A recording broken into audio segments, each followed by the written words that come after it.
Estimados alumnos, en esta ocasión vamos a introducir el tema de electroforesis como una operación para la separación de macromoléculas de interés en este curso de bioseparaciones.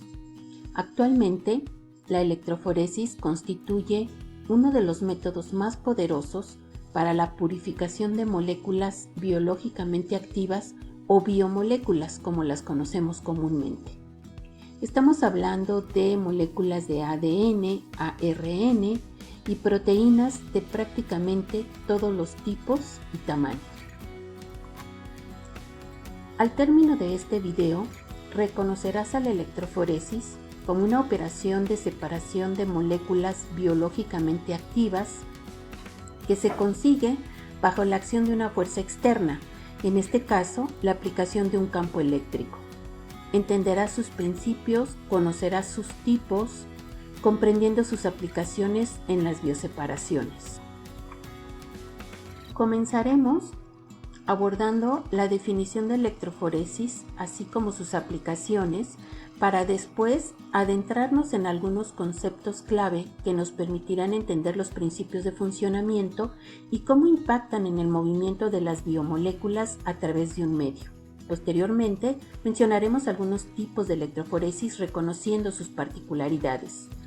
Durante el video aparecerán unas preguntas de autoevaluación que deberás responder para seguir avanzando. Al término, sabrás si los contenidos han quedado claros o necesitas revisar nuevamente el material o abordar un material complementario.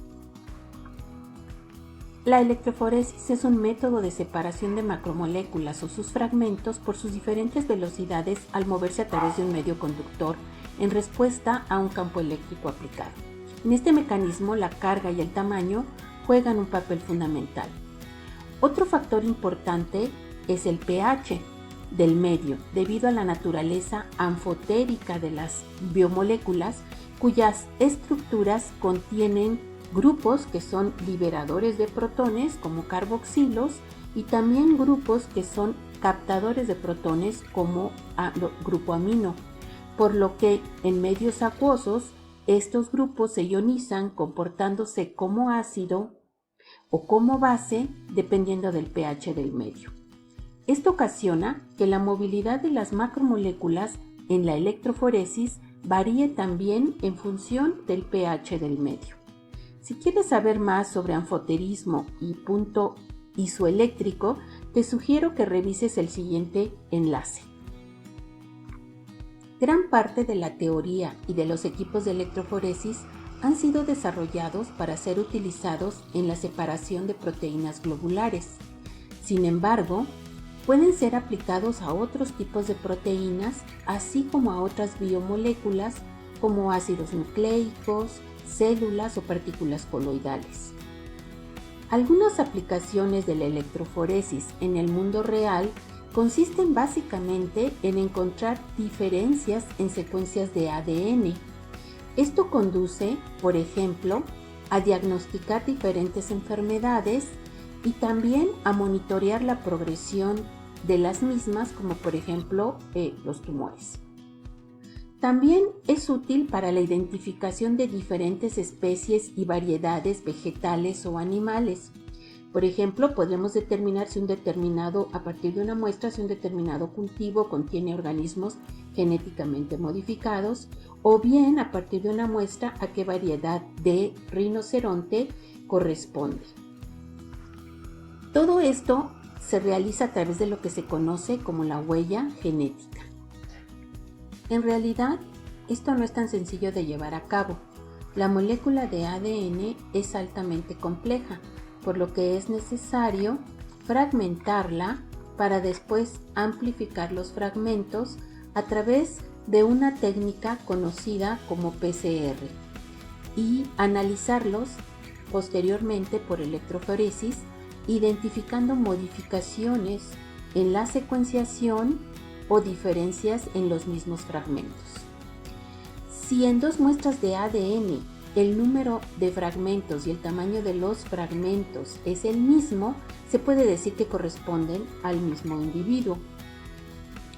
En otro caso, si las muestras, como en este dibujo, no tienen el mismo número de fragmentos ni están ubicadas en la misma posición, se tratará de individuos diferentes. La aplicación más importante de la electroforesis es como técnica analítica, aunque actualmente existen varios tipos de equipo en diversos arreglos y medios que permiten el uso de la electroforesis para realizar bioseparaciones a escala productiva. Resumiendo, en la electroforesis es importante considerar 4 principios, que son la naturaleza de la carga de las moléculas que se mueven bajo la acción del campo eléctrico. Si tienen carga negativa, se moverán hacia el electrodo positivo y si son positivas, hacia el negativo. La velocidad de migración de las moléculas en el campo eléctrico, que depende fundamentalmente de la carga y el tamaño. Para moléculas con la misma carga, mientras más pequeña sea la molécula, su movilidad electroforética será mayor. Las técnicas y diversos medios en que es posible realizar una separación electroforética, por ejemplo, una electroforesis capilar o una electroforesis en gel o alguna variedad de estas. Finalmente, los fenómenos de dispersión de la muestra que se observan en las separaciones electroforéticas, ya sea por interferencias entre las moléculas, efectos por aumento de la temperatura, la fricción y otras interacciones que afectan el libre flujo de las mismas. La velocidad de migración de las biomoléculas a través del medio se entiende mejor con los siguientes conceptos. La velocidad total es la suma de 2 componentes, la velocidad electroforética y la velocidad de flujo electroosmótico. Matemáticamente se representa como V-tot, que es la velocidad total, es igual a la velocidad a BEP, que es la velocidad electroforética, más BE-off, que es la velocidad de flujo electroosmótico. La velocidad electroforética, por su parte, es la magnitud con la que se mueve una partícula en respuesta al campo eléctrico aplicado. Se define matemáticamente como BEP es igual a MEP por E, donde MEP es la movilidad electroforética y E es la magnitud del campo eléctrico aplicado.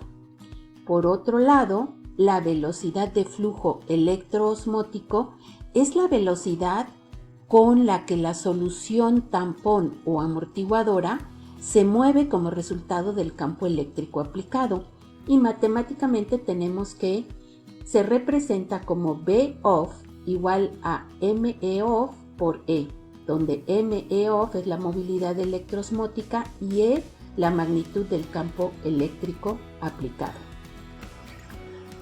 La magnitud del campo eléctrico se estima mediante la conocida fórmula E igual a B entre L, donde B es el potencial de voltaje aplicado y L la longitud que recorre la partícula, es decir, la longitud entre el lugar de aplicación de la muestra y el detector. Ahora, en cuanto a la movilidad electroforética, esta se refiere al movimiento que presentan las moléculas, ya sea aniones, cationes o especies neutras dentro del campo eléctrico, y se puede estimar mediante la fórmula MEP es igual a Q entre 6 pi eta R, donde Q se refiere a la carga de la biomolécula, eta es la viscosidad de la solución y R es el radio de la biomolécula considerando que esta es esférica. Si no es esférica, se considerará un radio equivalente. Esta ecuación se puede rearreglar dejando por un lado todos los términos que en una separación electroforética son constantes, y veremos entonces que lo que influye en la movilidad electroforética es precisamente el cociente Q entre R, la carga y el tamaño de la molécula.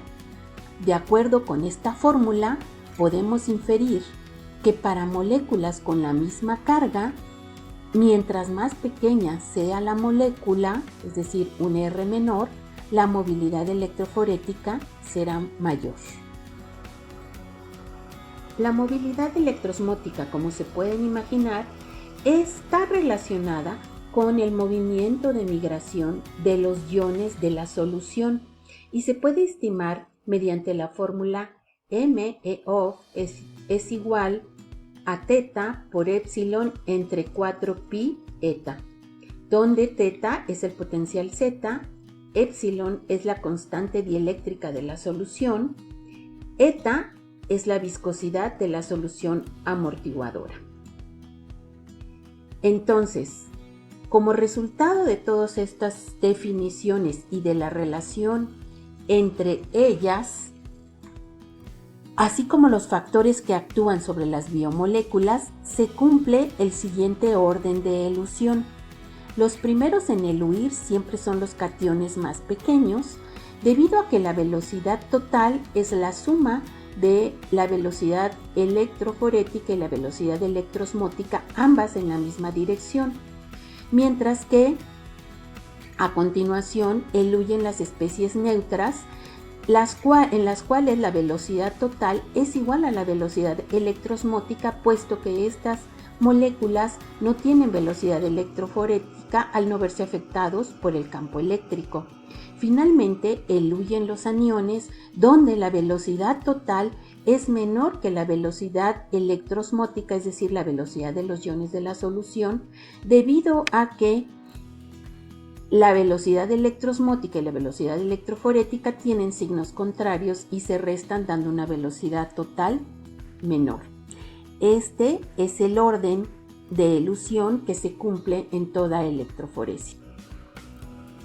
La electroforesis ha evolucionado en forma considerable a partir de los primeros trabajos pioneros de Tiselius en 1937. Actualmente, existen diferentes medios y técnicas para efectuar una separación electroforética eficiente. Describiremos tres de los más representativos. Primeramente, la electroforesis libre, que es el origen de la electroforesis tal y como hoy la conocemos, por lo que reviste una importancia histórica, aunque actualmente está en desuso, debido a su baja resolución y precisión, pues se desarrolla en un medio fluido. Consiste de un recipiente tubular en forma de U con electrodos colocados en oposición, a la que se agrega la muestra en solución de la mezcla de biomoléculas que se quieren separar y se llena posteriormente con la solución amortiguadora. Las diferentes proteínas y biomoléculas se desplazan a diferentes velocidades hacia un lado o hacia el otro, dependiendo de sus tamaños, sus cargas y fenómenos de dispersión respectiva, formándose nubes de moléculas semejantes que se van desplazando en el medio y que pueden seguirse con diversos sistemas ópticos, lo que pone de manifiesto que las diferentes moléculas se van separando, aunque debido a su baja resolución, las fracciones obtenidas no tienen la pureza deseada. La electroforesis de zona utiliza un soporte sólido o matriz inmerso en una solución. La muestra en solución se coloca en la matriz y cuando se aplica el campo eléctrico, cada componente de la muestra se mueve a diferentes velocidades separándose. Los matrices pueden ser de papel, aunque actualmente están en desuso, salvo con fines didácticos, acetato de celulosa, almidón o geles de agarosa o poliacrilamida, dependiendo de las moléculas que se desee separar. La migración de las moléculas se realiza por zonas o bandas, como se verán en un electroferograma. La electroforesis en gel de agarosa se utiliza para separar moléculas de gran tamaño como los ácidos nucleicos. El gel de poliacrilamida es uno de los mejores soportes para electroforesis. Su utilización permite la separación de proteínas de cualquier tamaño de una forma rápida, pero tiene una desventaja: es neurotóxico, por lo que debe ser utilizado con precaución. En resumen, la electroforesis de zona permite el análisis cualitativo de mezclas complejas, aunque es menos útil para el trabajo cuantitativo. En la electroforesis capilar, el soporte es un fino tubo de sílica fundida en forma de U cuyo diámetro interior suele ser de 25 a 75 micrómetros. A diferencia de los tipos anteriores, la electroforesis capilar requiere un dispositivo que permita detectar la migración de las moléculas en el soporte y que transmita los resultados a un ordenador.